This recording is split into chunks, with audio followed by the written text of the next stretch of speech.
السلام علیکم ورحمت الله وبرکاته. ګران زده کوونکو، الله جل جلاله دې وکړي چې روغ جوړ او خوشحاله اوسئ. ګران زده کوونکو، موږ او تاسو په مخکې درس کې دوه زیرونه وویلي چې موږ او تاسو اول دوه زورونه لرو، بیا دوه زیرونه لرو او بیا دوه پیښونه لرو. نو راځو ګران زده کوونکو خپل درس ته.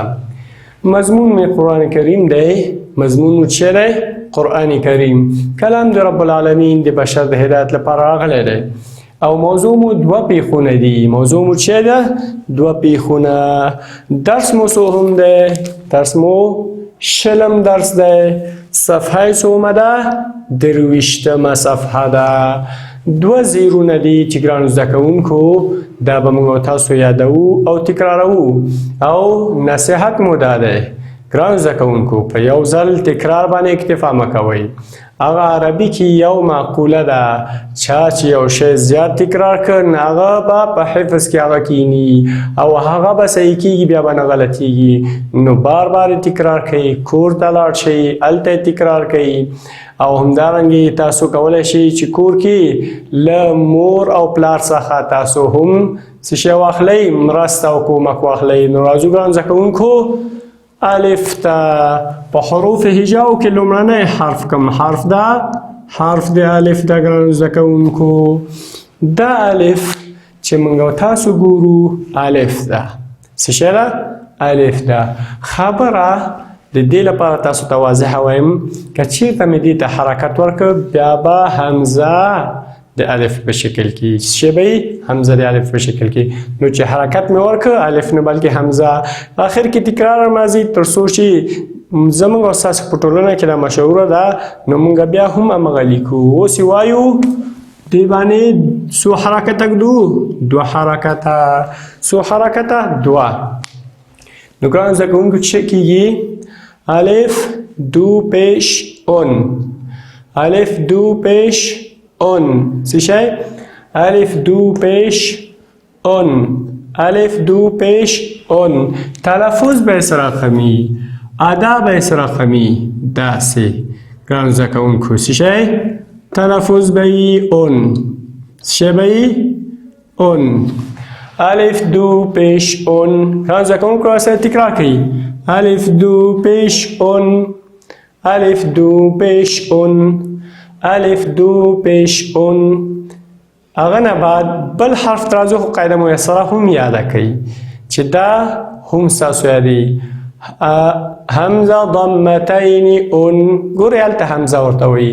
همزه ضمتین اون. ورپسې دویم حرف د حروف هجاو څخه ګران زده کوونکو د با حرف ده. کم حرف ده؟ د با حرف. څو حرکته پرېږدو؟ دوه. د دواړو حرکتونه کوم ځای کې ږدو؟ بره. د دواړو حرکتونو ته چې وایي؟ دوه پیښونه. څنګه؟ دوه پیښونه. دوه پیښونه. نو تلفظ به سره خمی بون بی. تلفظ به بونی. ګران زده کوونکو، با دو پیش بن. را سره تکرار کړئ. با دو پیش بن. با دو پیش بن. با دو پیش بن. با دو پیش بن. یاد مو کړ؟ با ضمتین بن. با ضمتین بن. ګرانو زده کوونکو ورپسې کوم حرف ده؟ حرف د تا ده. څو حرکت ورباندې ږدو؟ دوه. کوم ځای کې؟ بره. د دواړو حرکتونو ته چې وایي؟ پیښ وایي. چې پیښ. څه رقم کېږي؟ تون. چې تون. تا دو پیش تون. تا دو پیش تون. تا دو پیش تون. تا دو پیش تون. تا ضمتین تون. سوال خو مو نشته ګرانو زده کوونکو، باید ویې کوئ. سوال باید دا وکئ چې دوه زورونه مو په داسې د خپل د زور په حرکت، دوه زیرونه مو د خپل د زیر په حرکت، اما دوه پیښونه ولې داسې نه لیکو؟ دوه پیښونه په دې داسې نه لیکو چې دلته دوه پیښونه که داسې ولیکو باید د واو آواز ورکو. موږ د تنوین خبره کړې، نو تنوین کې باید دا موږ داسې ولیکو ګرانو زده کوونکو، ځکه دا دوه زورونه، دوه زیرونه، دوه پیښونه د تنوین آواز ده. سوال مو حل شو. نو راځو ګرانو زده کوونکو ورپسې حرف ده. کم حرف ده؟ حرف د سا ده. کم حرف؟ د سا حرف ده. ګرانو زده کوونکو په دې باندې کم حرکت ږدو؟ د دوه پیښونو. کوم حرکت؟ د دوه پیښونو. دا دوه پیښونو ته څه وایي؟ سون وایي. څه شی؟ سون.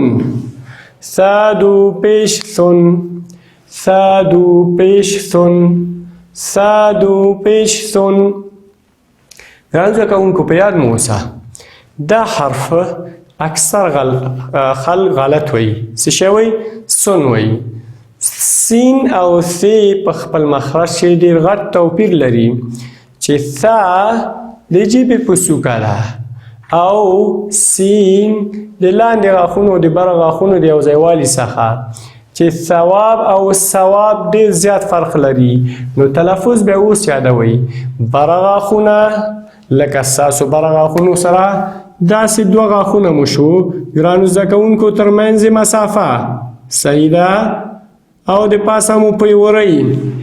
دغه ژبه چې ستاسو ده ګرانو زده کوونکو داسې ژبه درته رسموم. دغه ژبې څوکه او د دغه داخلي کنارې دې نه به تاسو دا ثا ادا کوئ، که نه بیا به تاسو ادا غلطوي.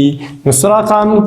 سادو پیش سون، سادو پیش سون، سادو پیش سون، سا ضمتین سون. ګرانو زده کوونکو ورپسې کوم حرف دی؟ حرف د جیم ده. په حروف هجاو کې د دې دغه هر څه سره موږ اشنا شوي یو.